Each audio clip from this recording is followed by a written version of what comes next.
Meus amigos, os Estados Unidos da América estão um caos, um verdadeiro caos. São inúmeras as cidades tomadas pelos protestos liderados por um negócio chamado Antifa. Antifa é o equivalente aqui aos Black Blocs, aquele grupo de vândalos que o PT colocava nas ruas para depredar o patrimônio público, e nós vimos isso muito bem no famoso aumento de 25 centavos a passagem de ônibus há alguns anos atrás. Os Black Blocs aqui estão quietinhos, mas nós sabemos que a esquerda é uma organização internacional coordenada. E amanhã depois, os nossos antifas daqui poderão também eles entrar na mesma atividade que entraram os americanos. São outras, no entanto, as preocupações de Donald Trump. Não é apenas com a América que parece agora um barril de pólvora. Donald Trump está também envolvido em outras frentes, como, por exemplo, com o coronavírus, que já deixou um saldo de 100 mil mortes por conta, segundo Trump, dos chineses, com o Irã e a Venezuela, que estabeleceram um vínculo perigosíssimo, com os navios que chegaram à Venezuela, navios cheios de gasolina que partiram do Irã e chegaram à Venezuela, com o problema humanitário da Venezuela, que hoje já tem até a sua classe abastada afetada pela falta de combustível. A Venezuela já tem falta de água e já suspendeu a quarentena por não ser respeitada mesmo, porque ninguém respeita a Nicolás Maduro. Ele se sustenta no poder apenas porque tem as armas ao seu lado. Tudo isso é problema para Donald Trump, sem falar do estrangulamento do Partido Comunista Chinês a Hong Kong. Estrangulamento literal. O Partido Comunista, Xi Jinping, colocou as mãos sobre o pescoço de Hong Kong, rompendo normas e tratados internacionais, principalmente aquele feito com a Inglaterra em 97, respeitando a independência da ilha, respeitando o modo democrático do hongkonguense, acostumado que era com o Reino Unido, mas rompeu tudo isso de última hora, sem que houvesse uma reação internacional. A Europa, vejam, a Europa que já está dominada pela China, esboçou uma certa reação, tentou mostrar uma certa indignação, mas ficou por isso mesmo. São os Estados Unidos quem tem que puxar esse carro também. Se não bastasse isso, aqui no Brasil, aliado dos Estados Unidos, as coisas também estão virando de ponta cabeça. O país também está convulsionado, o maior da América do Sul. Em termos geopolíticos, claro, isso preocupa e muito os Estados Unidos, que trabalhem com a possibilidade de um ataque venezuelano sobre Colômbia, seu principal aliado na América do Sul, e também ao Brasil.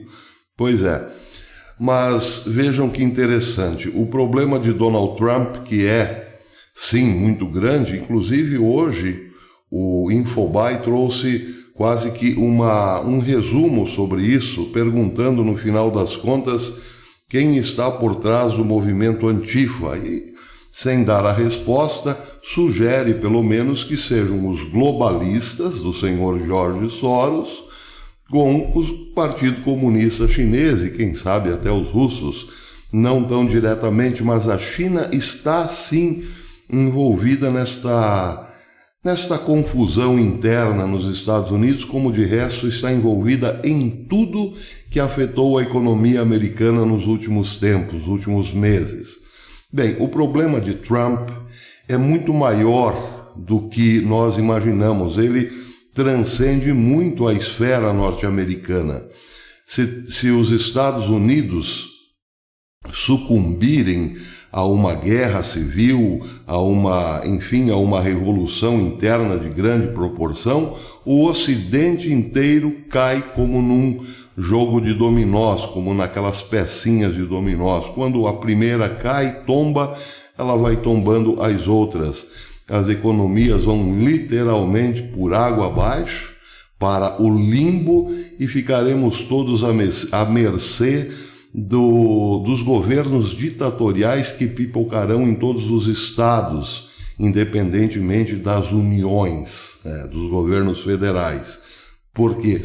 Porque a China há muitos anos vem se infiltrando dentro dos sistemas políticos do Ocidente, vem financiando partidos, financiando políticos e, de quebra, comprando tudo o que pode, comprando silos, comprando armazéns, estabelecendo-se nos mercados das pequenas cidades do interior.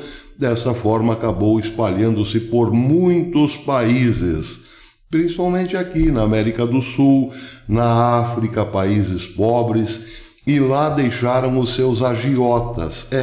A China foi distribuindo dinheiro para cidades, para governos municipais, para vereadores, foi fazendo obras principalmente na África, e uma hora vai apresentar a fatura. É também com essa possibilidade que Donald Trump trabalha.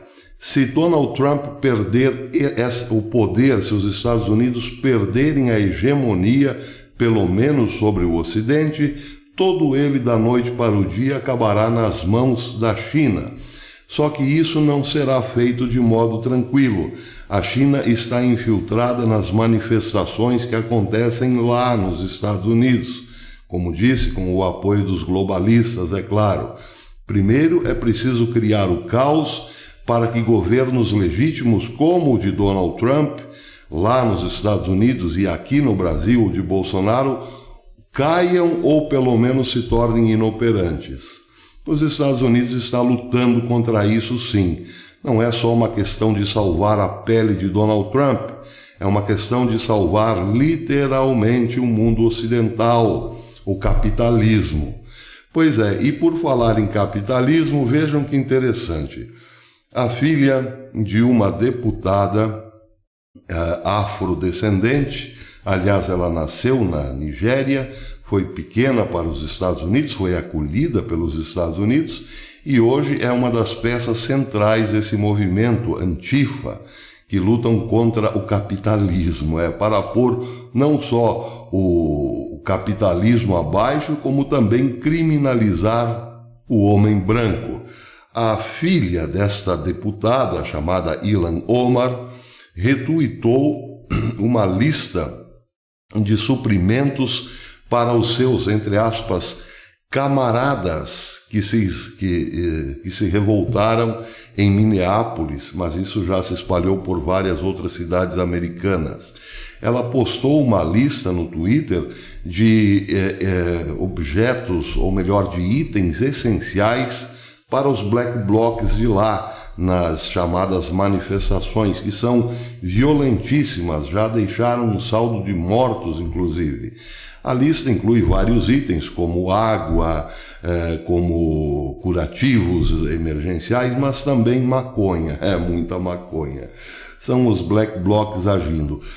Esses black blocs estão muito quietos aqui no Brasil, como disse no começo do vídeo, mas esperem um pouquinho, eles podem estar apenas esperando uma voz de comando, porque por aqui o problema que Donald Trump tem na América, de modo, vamos dizer, macro, num espectro maior, Bolsonaro tem no âmbito micro. Ele está lutando também em várias frentes como Donald Trump. Tem de um lado um Supremo Tribunal Federal que não o reconhece, não reconhece sua autoridade, que usurpou da prerrogativa do Executivo, tem o boicote de 90% dos nossos nobres políticos no Legislativo, tem um grande percentual das Forças Armadas que são mais favoráveis, digamos, mais pró-China do que democracia, do que pró-democracia. Enfim, uma grande parte das Forças Armadas omissas. Tem uma mídia que dedica-se única e exclusivamente a caluniá-lo derrubá-lo moralmente e assim por diante, e tem a passividade, ou melhor,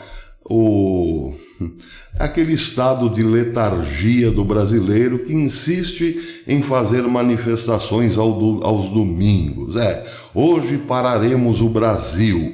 Mas hoje é domingo, irmão. Tá tudo parado mesmo. Pois é, Bolsonaro também tem muitas frentes. E se Bolsonaro cair, caem todos os homens de bem desse país. O modelo micro repete o macro. Nós estamos literalmente numa grande encruzilhada. São dois elementos aí tentando segurar esse poder monstruoso da esquerda, tendo a China por trás de tudo. Dois homens apenas. Um lá na América ainda tem muito poder. Os Estados Unidos ainda é a nação mais forte do mundo. Outro aqui não tem poder nenhum. E pior do que isso, ainda não tem, digamos, a leitura correta do momento. Porque, ao que tudo indica, Bolsonaro ainda pretende ou ainda usa da estratégia de ser legal, de passar por uma pessoa bacana o tempo todo. Esse é também um outro inimigo do presidente e do povo. O povo não quer ninguém bacana. O povo quer alguém forte para o momento certo. E o momento exige hoje alguém realmente muito forte. Sim, se você pensou aos moldes de Pinochet, acertou, é isso que eu penso. Até depois.